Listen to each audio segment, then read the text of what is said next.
10वीं कक्षा के प्यारे विद्यार्थियों, आप सबका मेरे हिंदी क्लास में स्वागत है। आज मैं आप लोगों के लिए एक नया पाठ लेकर आई हूँ।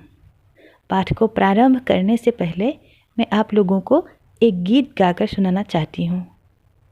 पायो जी मैंने राम रतन धन पायो, पायो जी मैंने राम रतन धन पायो, वस्तु अमोलिक दे मेरे सतगुरु, वस्तु अमोलिक दे मेरे सतगुरु, कृपा कर अपनायो, पायो जी मैंने कृपा कर अपनायो, पायो जी मैंने राम रतन धन पायो, पायो जी मैंने राम रतन धन पायो।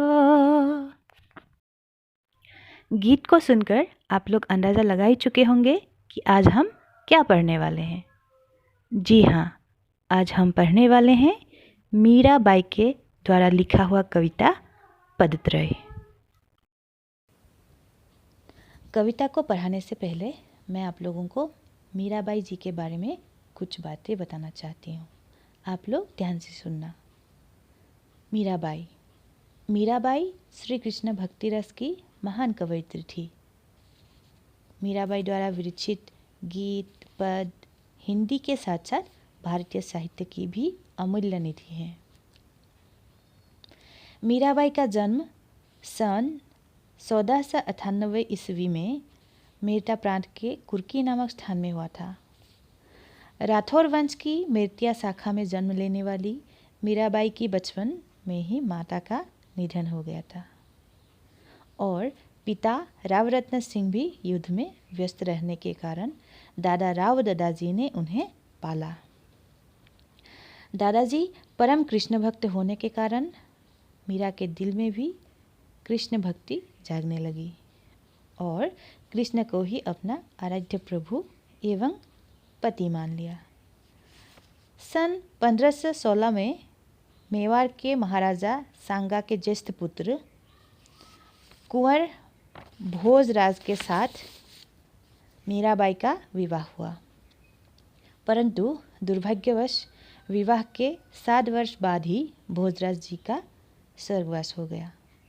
तब से उन्होंने खुद को कृष्ण भक्ति में डुबा दिया और अपने प्रभु की खोज में राजप्रसाद से निकल पड़ी। अपने प्रभु को रिझाने नाचते गाते वे द्वारका पहुंच गई। वही अपने गिरिधर गोपाल का भजन कीर्तन करते करते सन 1546 के आसपास वे भगवान के पास चली गई। मध्यकालीन भक्ति आंदोलन की आध्यात्मिक प्रेरणा ने जिन कवियों को जन्म दिया उनमें मीराबाई का विशिष्ट स्थान है। ये संत रैदास की शिष्या थी। इनकी केवल 7 या 8 कृतियाँ ही उपलब्ध हैं। इनमें मुख्य 4 ग्रंथ हैं: नरसिंह जी का मायरा, गीत गोविंद टीका, राग गोविंद और राग सोरठ के पद।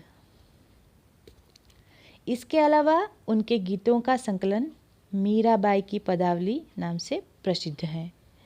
मीराबाई के अधिकांश पद श्री कृष्ण भक्ति में लिखी गई हैं। उनके पदों की भाषा में राजस्थानी और गुजराती का मिश्रण पाया जाता है। वही पंजाबी खरीबोली और पूर्वी के प्रयोग भी मिल जाते हैं। कृष्ण भक्ति तथा कृष्ण प्रेम माधुरी, सहज अभिव्यक्ति और सांगीतिक लय के मिलने से कवयित्री मीराबाई के पद त्रिवेदी संगम के समान पावन एवं महत्वपूर्ण है। শ্ৰীকৃষ্ণ ভক্তিৰসৰ এগৰাকী মহান কবি আছিল মীৰাবাই। মীৰাবাইয়ে ৰচনা কৰা গীত পদবিলাকে কেৱল হিন্দী সাহিত্যকে নহয়, ভাৰতীয় সাহিত্যকো চহকী কৰি থৈ গৈছে। মীৰাবাইৰ জন্ম হৈছিল 1498 চনত মেৰটাৰ কুৰ্কি নামেৰে এডোখৰ ঠাইত।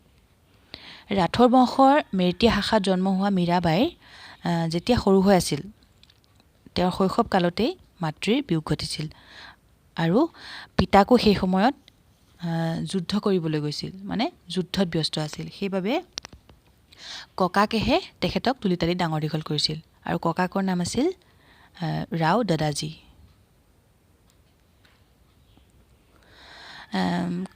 ককাক যিহেতু শ্ৰীকৃষ্ণৰ পৰম ভক্ত আছিল সেইকাৰণে ককাকক দেখি দেখিয়ে মীৰাবাইৰ মনতো শ্ৰীকৃষ্ণৰ প্ৰতি অসীম ভক্তি সোমাই গৈছিল সেইবাবে তেখেতে শ্ৰীকৃষ্ণকে নিজৰ আৰাধ্য প্ৰভু তথা নিজৰ পতি হিচাপে মানি লৈছিল 1516 চনত মেৱাৰৰ ৰজা চাংগাৰ ডাঙৰ পুত্ৰ কোঁৱৰ ভোজৰাজৰ সৈতে মীৰাবাইৰ বিয়া হৈছিল কিন্তু দুৰ্ভাগ্যবশতঃ বিয়াৰ 7 বছৰ পাছতেই এই ভোজৰাজ দেৱৰ মৃত্যু ঘটিছিল সেয়ে তেখেতে তেতিয়াৰ পৰাই নিজকে সম্পূৰ্ণৰূপে কৃষ্ণ ভক্তিত ডুবাই দিছিল তেতিয়াৰে পৰা তেওঁ ভগৱান শ্ৰীকৃষ্ণৰ ভক্তিত ইমানেই বিভোৰ হৈ পৰিল যে সন্ন্যাসী জীৱন ধাৰণ কৰি ল'লে আৰু ৰাজপ্ৰসাদ এৰি ওলাই গুচি গ'ল আৰু ভগৱানৰ দুৱাৰে দুৱাৰে মানে মন্দিৰসমূহত নাচি বাগি এসময়ত গৈ তেওঁ দ্বাৰকা পালেগৈ আৰু তাতেই গিৰিধৰ গোপালৰ নাম কীৰ্তন কৰি কৰি মানে ভজন কীৰ্তন কৰি কৰি তাতে থাকিলে আৰু শেষত সেই ঠাইতে 1546 চনৰ আশে পাশে তেওঁ ইহলীলা সম্বৰণ কৰে মধ্যকালীন ভক্তি আন্দোলনৰ আধ্যাত্মিক প্ৰেৰণাই সেই সময়ত যিসকল কবিৰ জন্ম দিছিল সেইসকলৰ ভিতৰত মীৰাবাইৰ স্থান বিশিষ্ট আছিল তেখেত মহাপুৰুষ ৰেদাসৰ শিষ্যা আছিল তেখেতৰ কেৱল 7 নে 8খন মানহে ৰচনা উপলব্ধ সেইবোৰ হ'ল नरसिंह की मायरा गीत गोविंद टीका राग गोविंद और राग सरोद के पद ইয়াৰ উপৰিও তেখেতে যিবিলাক গীত লিখিছিল সেই গীতৰ সংকলনখনক কি বুলি কোৱা হয় মীৰাবাই কি পদাৱলী সেই মীৰাবাই কি পদাৱলী নামেৰে এই গীতৰ সংকলনখন বিখ্যাত তেখেতে লিখা অধিকাংশ পদেই শ্ৰীকৃষ্ণ ভক্তিৰস সন্মিলিত হৈ আছে মানে শ্ৰীকৃষ্ণৰ ভক্তিৰসক লৈয়ে তেওঁ গীতসমূহ লিখিছিল আৰু সেই গীতসমূহ বা সেই পদসমূহৰ ভাষাত ৰাজস্থানী তথা গুজৰাটী ভাষাৰ সংমিশ্ৰণ পোৱা যায় তাৰোপৰি মাজে মাজে পঞ্জাবী খৰিবলী আৰু পূৰ্বী ভাষাৰ প্ৰয়োগো দেখিবলৈ পোৱা যায় এনেদৰে কৃষ্ণ ভক্তি তথা কৃষ্ণ প্ৰেম মাধুৰীৰ গুণেৰে সমৃদ্ধ তেখেতৰ গীতসমূহ বা তেখেতৰ পদাৱলীসমূহ ত্ৰিবেণী সংগমৰ দৰে বিখ্যাত তথা গুৰুত্বপূৰ্ণ হৈ পৰে इसके बाद कविता के अंतर्गत कुछ कठिन शब्दों के अर्थ को जान लेते हैं पहला है चरण लगना शरण में जाना माने शरणলৈ যোৱা বা শৰণ লোৱা গোপাল গো চৰণে वाले শ্ৰীকৃষ্ণ শ্ৰীকৃষ্ণৰ আন এটা নামেই হ'ল গোপাল যিহেতু তেওঁ সৰুতে গৰু চৰাইছিল সেইকাৰণে তেখেতক গোপাল নাম দিয়া হৈছিল গিৰধৰ মানে গিৰিধৰ গিৰি মানে হ'ল পৰ্বত শ্ৰীকৃষ্ণ কি কৰিছিলে গোৱৰ্ধন পৰ্বতটো এটা আঙুলিৰে দাঙি ধৰি আছিলে সেইকাৰণে তেখেতক গোৱৰ্ধন বুলি কোৱা হয় গোৱৰ্ধন বা গিৰিধৰ সুধ হোচ চেতনা মানে চেতনা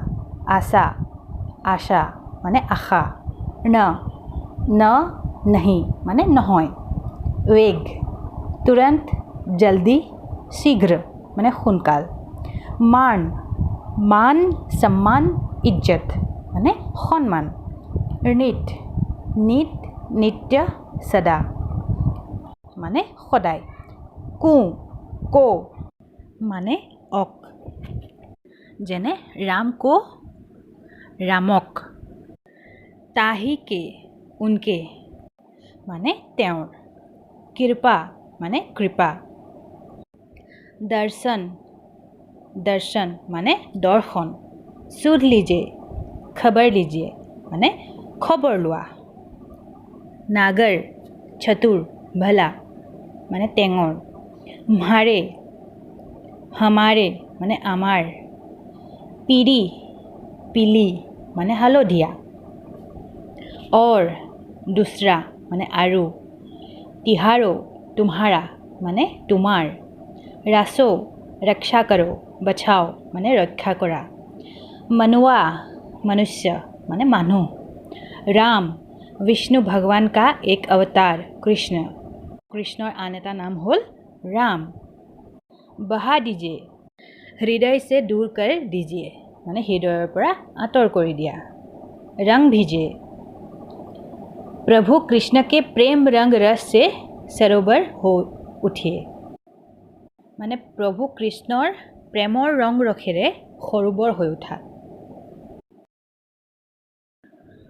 তোমালোকে নিশ্চয় শব্দৰ অৰ্থখিনি বুজি পালা। এতিয়া আমি কবিতাটো আৰম্ভ কৰোঁ। पहले मैं मीराबाई जी के द्वारा लिखा हुआ पदत्रय कविता पढ़कर सुनाती हूँ। तुम लोग ध्यान से सुनना और अपना अपना पाठ्यपुस्तक निकाल लेना। मैं तो चरण लगी गोपाल, जब लागी तब को न जाने, अब जानी संसार। कृपा कीजिए दर्शन दीजिए, सूध लीजिए तत्काल। मीरा कहे प्रभु गिरधर नागर, चरण कमल बलिहार। म्हारे घर आओ सुंदर श्याम, तुम आया बिन सुध नहीं मेरो, पीरी परी जैसे पान। म्हारे आशा और न स्वामी, एक तिहारो ध्यान। मीरा के प्रभु वेग मिलो अब, रासो जी मेरो मान। राम नाम रस पीजय मनुआ, राम नाम रस पीजय। तज कुसंग सत्संग बैठ नित हरि, चर्चा सुन लीजिए। काम क्रोध मद लोभ मोह को बहा चित्त सू दीजिए। मीरा के प्रभु गिरधर नागर, ताही के रंग में भीजे। तो पहले छंद में कवि ने कहा है, मैं तो चरण लगी गोपाल, जब लागी तब को न जाने, अब जानी संसार। कृपा कीजिए दर्शन दीजिए, सुध लीजिए तत्काल। मीरा कहे प्रभु गिरधर नागर, चरण कमल बलिहार। कवयित्री मीराबाई ने इसमें भगवान श्री कृष्ण से विनती कर रही हैं कि वे श्री कृष्ण के चरणों में लीन हो गई हैं। इस दोहे के माध्यम से वे यही बताना चाहती हैं कि उन्होंने सांसारिक मोह माया का त्याग कर दिया है और अपने मन को पूरी तरह से श्री कृष्ण के चरणों में समर्पित कर दिया है और श्री कृष्ण की भक्ति ही उनके जीवन का एकमात्र उद्देश्य बन गया है। उन्होंने तो मन ही मन में कृष्ण को ही अपना पति मान ली हैं। कृष्ण के प्रेम में डूबी हुई मीरा ने इसलिए कहा है कि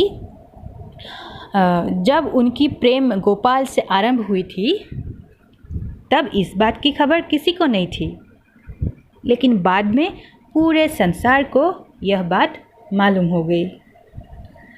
इसलिए उन्होंने श्री कृष्ण के दर्शन के लिए व्याकुलता जगाई है और बार बार विनती कर रही हैं कि भगवान उन्हें दर्शन देने की कृपा करें और तुरंत ही उनकी सुध बुध लें।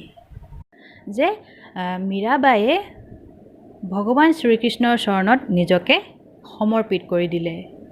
এই দোহাটোত তেওঁ কৈছে যে তেওঁ সম্পূৰ্ণৰূপে সংসাৰৰ মায়া মোহ ত্যাগ কৰি দিছে আৰু নিজৰ মনটোক সম্পূৰ্ণৰূপে ভগৱান শ্ৰীকৃষ্ণৰ চৰণত অৰ্পণ কৰি দিছে আৰু তেওঁৰ জীৱনৰ একমাত্ৰ উদ্দেশ্য এতিয়া কেৱল মাত্ৰ শ্ৰীকৃষ্ণৰ ভক্তি কৰা।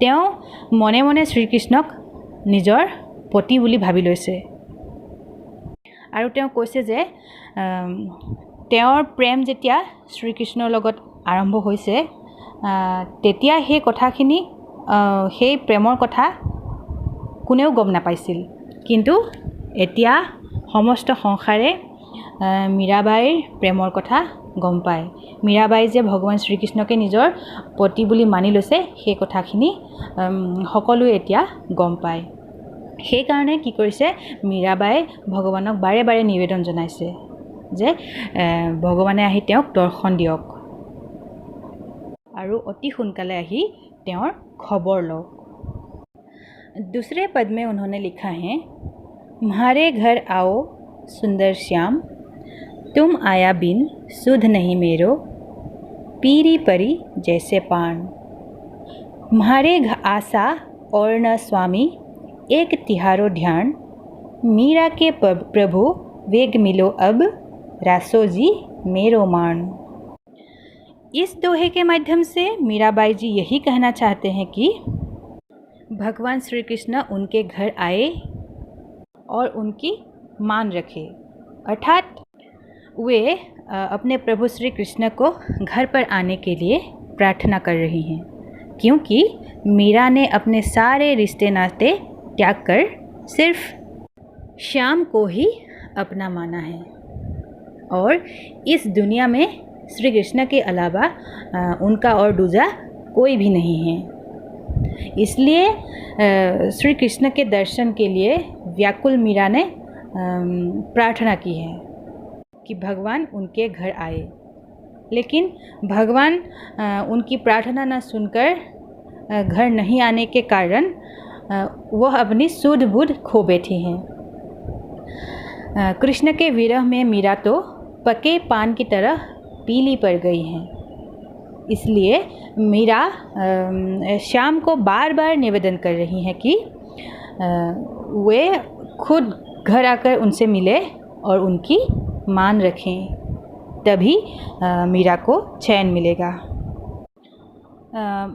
এই দোহাটোৰ মাধ্যমেৰে মীৰাবাইয়ে ভগৱান শ্ৰীকৃষ্ণক নিজৰ ঘৰলৈ আমন্ত্ৰণ জনাইছে কাৰণ মীৰাবাইয়ে জীৱনৰ সকলো সম্বন্ধ ইতিমধ্যে ত্যাগ কৰি দিছে আৰু একমাত্ৰ ভগৱান শ্ৰীকৃষ্ণকহে নিজৰ বুলি ভাবিছে মীৰাবাইৰ পৃথিৱীখনত কেৱল মাত্ৰ ভগৱান শ্ৰীকৃষ্ণহে আছে আৰু দ্বিতীয়জন তেওঁৰ জীৱনত কোনো নাই সেইকাৰণে শ্ৰীকৃষ্ণক মীৰাবাইয়ে বাৰে বাৰে দৰ্শন দিবলৈ অনুৰোধ জনাইছে কিন্তু ভগৱান শ্ৰীকৃষ্ণই মীৰাবাইৰ প্ৰাৰ্থনা শুনা নাই আৰু তেখেতৰ খবৰ ল'বলৈ ঘৰলৈ অহা নাই সেইবাবে তেওঁ যথেষ্ট দুখী হৈছে আৰু দুখতে কি হৈছে মীৰাবাই পকা পানৰ দৰে হালধীয়া হৈ পৰিছে সেয়েহে তেওঁ বাৰে বাৰে ভগৱান শ্ৰীকৃষ্ণক প্ৰাৰ্থনা জনাইছে যে প্ৰভু তুমি ঘৰলৈ আহা আৰু মোৰ মান ৰাখা যে আনৰ আগত আৰু মোক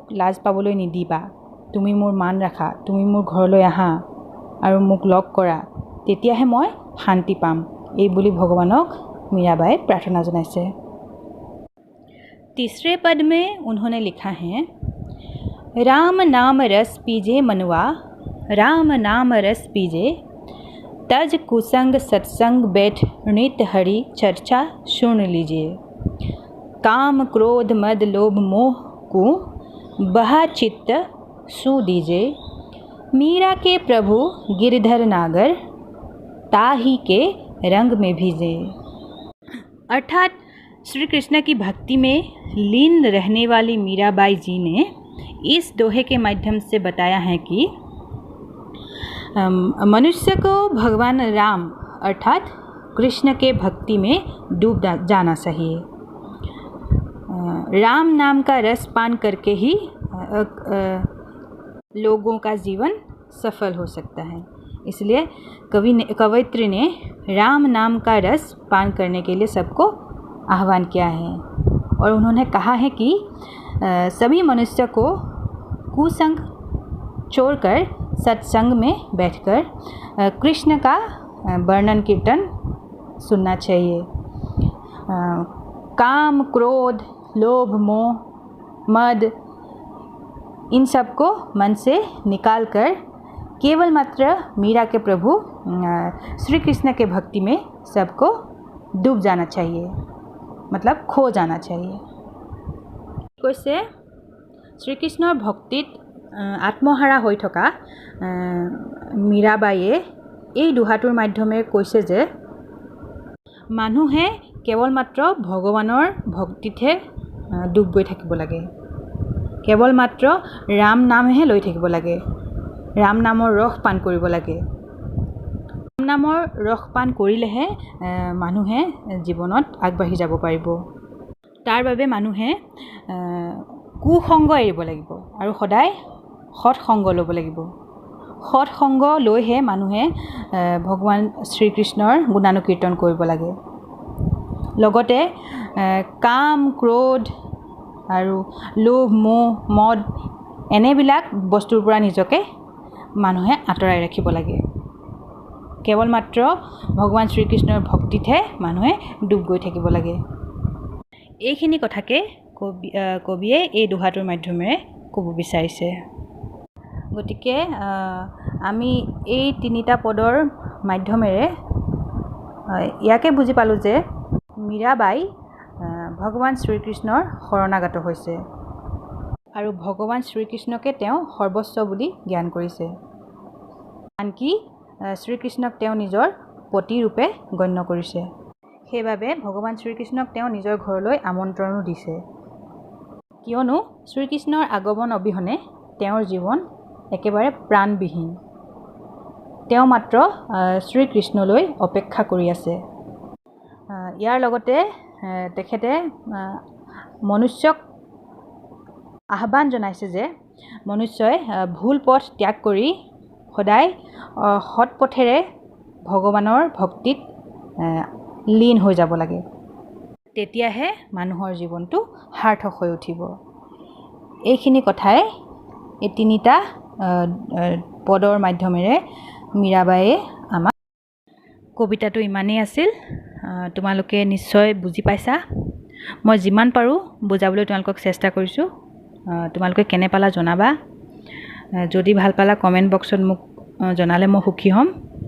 আৰু বিভিন্ন বিদ্যালয়ৰ শিক্ষাগুৰুসকলে যদি মোৰ ভিডিঅ' চাইছে, যদি মই কিবা ভুলকৈ কৈছোঁ বা যদি মোৰ কিবা ভুল হৈছে, আপোনালোকে কমেণ্ট বক্সত মোক পৰামৰ্শ দিব বুলি মই আশা কৰিলোঁ। শেষত পুনৰ এটি নতুন পাঠ লৈ অহাৰ প্ৰতিশ্ৰুতিৰে আজিলৈ আহোঁ। ধন্যবাদ।